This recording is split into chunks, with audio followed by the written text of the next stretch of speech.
मित्रों, साधक बिना जप, बिना सेवा और बिना पूजा के भगवान श्री कृष्ण को कैसे प्रसन्न कर सकता है? यह प्रश्न देवी पार्वती जी ने भगवान शिव से पूछा तो उन्होंने इस कृष्ण स्तोत्र के विषय में उन्हें बताया। इस कलयुग में जब लोगों में धर्म के प्रति आस्था कम हो रही है, तो ऐसे समय बहुत ही आसान से प्रयास से कैसे मनुष्य भगवान श्री कृष्ण को प्रसन्न कर सकता है और उनकी कृपा पा सकता है, इस कृष्ण स्तोत्र का पाठ करके साधक भगवान श्री कृष्ण की अनपायनी भक्ति को प्राप्त कर सकता है। पार्वत्युवाच भगवन् श्रोतुमिच्छामि यथा कृष्णः प्रसीदति विना जपं विना सेवां विना पूजामपि प्रभो। पार्वती ने कहा, हे भगवान, हे प्रभो, मैं यह पूछना चाहती हूँ कि बिना जप बिना पूजा के कृष्ण कैसे प्रसन्न होते हैं। यथा कृष्णः प्रसन्नः स्यात्तमुपायं वदाधुना, अन्यथा देवदेवेश पुरुषार्थो न सिद्ध्यति। जैसे कृष्ण प्रसन्न होएं, उस उपाय को अब आप कहिए, नहीं तो हे देव, हे देवेश, पुरुषार्थ नहीं सिद्ध होता है। शिव उवाच साधु पार्वती ते प्रश्नः सावधानतया शृणु, विना जपं विना सेवां विना पूजामपि प्रिये। यथा कृष्णः प्रसन्नः स्यात्तमुपायं वदामि ते, जपसेवादिकं चापि विना स्तोत्रं न सिद्ध्यति। शिव ने कहा, हे पार्वती, तुम्हारा प्रश्न बहुत सुंदर है, अब इसे सावधान होकर सुनो। बिना जप के, बिना उनकी सेवा के तथा बिना पूजा के भी, हे प्रिय, जैसे कृष्ण प्रसन्न होवें, उस उपाय को मैं अब कहता हूँ। जप और सेवा आदि भी बिना स्तोत्र के सिद्ध नहीं होते हैं। कीर्ति प्रियो ही भगवान वरात्मा पुरुषोत्तमः, जपस्तन्मयता सिद्धे सेवा स्वाचार रूपिणी। भगवान परमात्मा पुरुषोत्तम, कीर्ति प्रिय, गुण संकीर्तन से प्रसन्न होने वाले हैं। जप तो भगवान में तन्मयता की सिद्धि के लिए होता है और सेवा स्वयं के आचरण के रूप वाली होती है। स्तुति प्रसादन करी तस्मा स्तोत्र वदामि ते, सुधाम्भो निधि मध्यस्थे रत्नदीपे मनोहरे। नवखंडात्मके तत्र नवरत्न विभूषिते, तन्मध्ये चिंतयेद् रम्यं मणिग्रह मनुत्तमम्। भगवान की स्तुति उन्हें प्रसन्न करने वाली होती है, अतः उनके स्तोत्र को मैं तुमसे कहता हूँ। सुधा समुद्र के मध्य में मनोहर रत्नद्वीप पर नवरत्न से विभूषित नवखंडात्मक पीठ है। उस पीठ के मध्य में उत्तमोत्तम एवं रम्य मणिग्रह का चिंतन करना चाहिए। परितो वनमालाभिः ललिताभिः विराजिते, तत्र संचिन्तये चारु कुटिटमं सुमनोहरम्। चतुष्षष्ट्या मणिस्तंभैश्वतुदीक्ष्य विराजितं, तव सिंहासने ध्यायेत् कृष्णं कमललोचनम्। चारों ओर ललित वनमालाओं से शोभायमान सिंहासन पर आसीन भगवान कमल लोचन कृष्ण का ध्यान करना चाहिए। उस सिंहासन का भी ध्यान करना चाहिए जो सिंहासन सुमनोहर एवं चारु फर्श वाला है और जो चारों ओर दिशाओं में 64 मणि निर्मित स्तंभों से जगमगा रहा है। अनर्घ्य रत्न जटित मुकुटोज्ज्वल कुंडलम, सुस्मितं सुमुखाम्भोजं सखीवृन्दनिसेवितं स्वामिन्याश्लिष्टवामाङ्गं परमानन्दविग्रहम् एवं ध्यात्वा ततः स्तोत्रं पठेत् सुविजितेन्द्रियः। भगवान कृष्ण का मुकुट चमचमाता हुआ और कुंडल अनर्घ्य रत्नों से जटित है। उनका मुख कमल सुंदर मुस्कान से युक्त तथा सखी वृंद से सेवित है। उनका परमानंद विग्रह वाम भाग में स्वामिनी राधा से संश्लिष्ट है। उस विग्रह का ध्यान करके जितेंद्रिय साधक को उनके स्तोत्र का पाठ करना चाहिए। अथ स्तोत्रम्। कृष्णं कमलपत्राक्षं सच्चिदानन्दविग्रहं सखीयुथान्तरचरं प्रणमामि परात्परम्। सतचित एवं आनंद रूप कमल के पत्र समान नेत्रों वाले तथा सखी समूह में विचरण करने वाले परात्पर कृष्ण को मेरा प्रणाम है।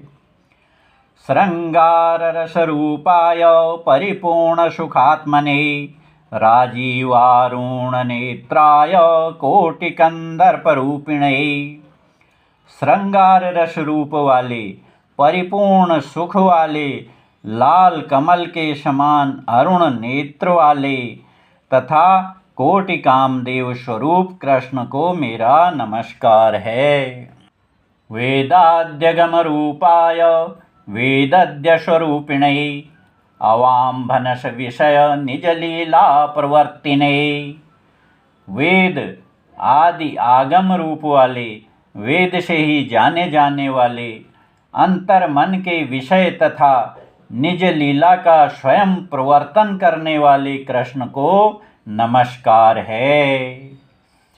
नमः शुद्धाय पूर्णाय निरस्तगुणवृत्तये अखंडाय निरंशाय निरावरण रूपिणे। शुद्ध पूर्ण गुणों की वृत्ति से निरस्त अखंड निरंश तथा आवरण रहित रूप वाले कृष्ण को नमस्कार है। संयोग विप्रलंबाख्य भेदभाव महाब्धये सदंश विश्वरूपाय चिदंशाक्षर रूपिणे। संयोग एवं विप्रलंब नामक श्रृंगार रस के भेदों के भाव के महासमुद्र शत अंश से विश्व स्वरूप और चित अंश से युक्त अक्षर रूप वाले नित्य कृष्ण को नमस्कार है। आनंदांश स्वरूपाय सच्चिदानंद रूपिणे मर्यादातीत रूपाय निराधाराय साक्षिणे। आनंद के अंश स्वरूप वाले इस प्रकार सत चित तथा आनंद स्वरूप वाले मर्यादा से भी अधिक रूप वाले निराधार एवं सर्व कार्य के साक्षी कृष्ण को नमस्कार है। माया प्रपंच दूराय नीलाचल विहारिणे माणिक्य पुष्परागाद्रि लीला खेल प्रवर्तिने। माया प्रपंच की परिधि से दूर रहने वाले नीलांचल जगन्नाथपुरी में विहार करने वाले तथा माणिक्य एवं पुष्पराग के अद्रि की लीला आदि खेलों को करने वाले कृष्ण को नमस्कार है। चिदंतर्यामि रूपाय ब्रह्मानंद स्वरूपिणे प्रमाणपथ दूराय प्रमाणाग्राह्य रूपिणे। चित रूप से अंतरात्मा में रहने वाले ब्रह्मानंद स्वरूप प्रत्यक्षादि प्रमाणों से न जाने जाने वाले अतः अनुमान आदि प्रमाण पथ से विज्ञेय कृष्ण को नमस्कार है। माया कालुष्यहीनाय नमः कृष्णाय संभवे क्षरायाक्षरूपाय क्षराक्षर विलक्षणे।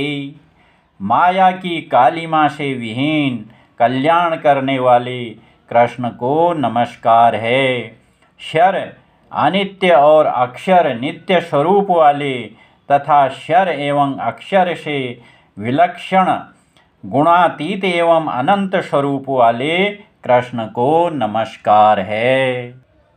तुरीयातीत रूपाय नमः पुरुषरूपिणे महाकाम स्वरूपाय काम तत्वार्थ वेदिने। तुरीय से अतीत रूप वाले एवं पुरुष रूप वाले कृष्ण को नमस्कार है। महान काम स्वरूप वाले एवं काम तत्व के अर्थ के ज्ञाता कृष्ण को नमस्कार है। दश लीला विहाराय सप्ततीर्थ विहारिणे विहार रसपूर्णाय नमस्तुभ्यं कृपानिधे। दशावतार रूप लीला में विहार करने वाले तथा मथुरा के जमुना जन्मभूमि ब्रज आदि सप्त तीर्थों में विचरण करने वाले लीला विहार के रस से पूर्ण और कृपा के निधान कृष्ण को नमस्कार है। विरहानल संतप्त भक्त चित्तोदयाय च आविष्कृत निजानंद विफलीकृत मुक्तये। कृष्ण के विरह की अग्नि से संतप्त तथा भक्त के चित्त में प्राण का संचार करने वाले और अपने मुक्ति को विफल करने के लिए आनंद को स्वयं प्रकट करने वाले कृष्ण को नमस्कार है। द्वैताद्वैत महामोह तमः पटल पाटिने गजदुत्पत्ति विलय साक्षिणे विकृताय च। द्वैत तथा अद्वैत रूप से महामोह के अंधकार पटल को समाप्त कर देने वाले जगत की उत्पत्ति और उसके विलय के साक्षी एवं अविकृत कृष्ण को नमस्कार है। ईश्वराय निरीशाय निरस्ताखिल कर्मणे संसार ध्वांत सूर्याय पूतना प्राणहारिणे। ईश्वर विहीन समस्त कर्म से रहित संसार के अंधकार नष्ट करने के लिए सूर्य रूप तथा पूतना के प्राण का हरण कर लेने वाले कृष्ण को नमस्कार है। रासलीला विलासोर्मि पूरिताक्षर चेतसे स्वामिनी नयनाम्भोज भावभेदक वेदिने। रासलीला के विलास रूपी समुद्र की लहर से पूरित होकर भी चित्त वाले स्वामिनी राधा के नयन कमल की भाव भंगिमा के मात्र ज्ञाता कृष्ण को नमस्कार है। केवलानंद रूपाय नमः कृष्णाय वेधसे स्वामिनी हृदयानंद कंदलाय तदात्मने। मात्रमानंद रूप वाले सृष्टिकर्ता तथा स्वामिनी राधा के हृदयानंद दाता कृष्ण के लिए नमस्कार है। संसारारण्य वीथिषु परिभ्रांतात्मने कधा पाहि मां कृपया नाथ त्वद्वियोगाधिदुखिताम्। संसार रूपी अरण्य की गलियों में अनेक रूप से विचरण करने वाले एवं आपके वियोग से दुखित हे नाथ, आप कृपया मेरी रक्षा कीजिए। त्वमेव मात्र पित्रादि बंधुवर्गादयश्च विद्या वित्तं कुलं शील त्वत्तो में नास्ति किंचन। हे कृष्ण, आप ही मेरे माता पिता बंधु बांधव आदि सभी कुछ हैं। विद्या धन संपत्ति कुल एवं शील आदि गुण आप ही हैं। आपको छोड़कर मेरा इस संसार में कुछ भी नहीं है। यथा दारुमयी योषित चेष्टते शिल्पी शिक्षया अश्वत्तंत्रा त्वया नाथ तथा हम विचरामि भो। जैसे लकड़ी की बनी हुई नारी कठपुतली की भांति जैसे जैसे डोरी से उसे चलाया जाए चलती रहती है, उसी तरह मैं भी हे नाथ आपके आश्रित हूँ। आप जैसे मुझे प्रेरित करते हैं मैं वैसे ही विचरण करता हूँ। सर्वसाधनहीनां मां धर्माचारपरां भुखां पतितां भवपाथोधि परित्रान्तुं त्वमहंसि। हे स्वामी, मैं सभी साधनों से हीन हूँ तथा मैं तो धर्माचरण से भी विमुख हूँ, अतः इस संसार समुद्र से उद्धार करने में आप ही समर्थ हैं। माया भ्रमण यंत्रस्था मूर्ध्वाधो भय विह्वलम् अद्रष्ट निज सकेताम पाहि नाथ दयानिधे। हे स्वामी, हे दया निधान, माया मोह में फंसे रहने से व्याकुल यंत्रस्य के समान ऊपर नीचे दोनों ओर घूमने वाले तथा भय से व्याकुल मुझ निरुद्देश्य चक्कर काटने वाले की रक्षा कीजिए। अनर्थेऽर्थदृशं मूढां विश्वस्तां भयदस्थले जागृतव्ये शयानां मामुद्धरस्व दयापरः। अनर्थ परंपरा में ही दृष्टिपात करने वाले, मूढ़ और भयदायी विषयों में ही विश्वास रखने वाले और जागने वालों में सोने वाले मेरा हे दयावान प्रभु उद्धार कीजिए। अतीतानागत भवसंतान विवशांतराम बिभेमि विमुखी भूय तत्तः कमललोचन। हे कमल नयन, अतीत एवं अनागत, भूत एवं भविष्य में होने वाली दुख परंपरा में पड़कर विवश हुआ मैं आपसे विमुख होकर भयग्रस्त हूँ। माया लवण पाथोधिपयः पानरतां हि मां त्वतसा निन्द्य सुधा सिंधु सामीप्यनयमाचिरम्। क्योंकि मैं माया रूपी नमकीन समुद्र के पानी को पीने में संलग्न हूँ, अतः हे कृष्ण, आप अपने सानिध्य रूपी सुधा समुद्र के समीप मुझे शीघ्र ही खींच लाइए। त्वद्वियोगार्तिमासाद्य यज्जीवामीति लज्जयः दर्शयिष्ये कथनाथ मुखमेतद्विडम्बनम्। आपके विरह रूप विपत्ति में पड़ा हुआ मैं जो लज्जा से जीवित हूँ, उस विवर्ण मुख को हे नाथ मैं आपको कैसे दिखाऊंगा, यही विडंबना है, अतः आप स्वयं मुझे खींच लीजिए। प्राणनाथ वियोगेऽपि करोमि प्राणधारम् अनौचिती महत्तेषा किं न लज्जयति माम्। हे प्राणनाथ, वियोग में भी मैं प्राण धारण कर रहा हूँ, यह क्या महान अनौचित्य नहीं है। मुझे तो आपके वियोग में प्राण त्याग कर देना ही उचित था, यह मुझे लज्जा नहीं प्रदान कर रहा है क्या। किं करोमि क्व गच्छामि कस्याग्रे प्रवदाम्यहम् उत्पद्यन्ते विलीयन्ते वृत्तयोऽब्धो यथोर्मयः। मैं क्या करूं, कहाँ जाऊं, किसके समक्ष मैं अपनी विपदा को कहूं। इस प्रकार विचार समुद्र में मेरे विचार लहरों के समान ऊपर उठते हैं और पुनः उसी में विलीन हो जाते हैं। अहं दुःखाकुली दीना दुःखहाना भवत्परः विज्ञाय प्राणनाथेदं यथेच्छसि तथा कुरु। मैं दुख परंपरा से पीड़ित हूँ, दीन हूँ, दुख का मारा हुआ हूँ तथा आपके परायण भी नहीं हूँ। यह सब जानकर हे प्राणनाथ, आप जो चाहें वही करें। ततश्च प्रणमेत् कृष्णं भूयो भूयः कृताञ्जलिः इत्येतद्दुह्यमाख्यातं न वक्तव्यं गिरीन्द्रजे।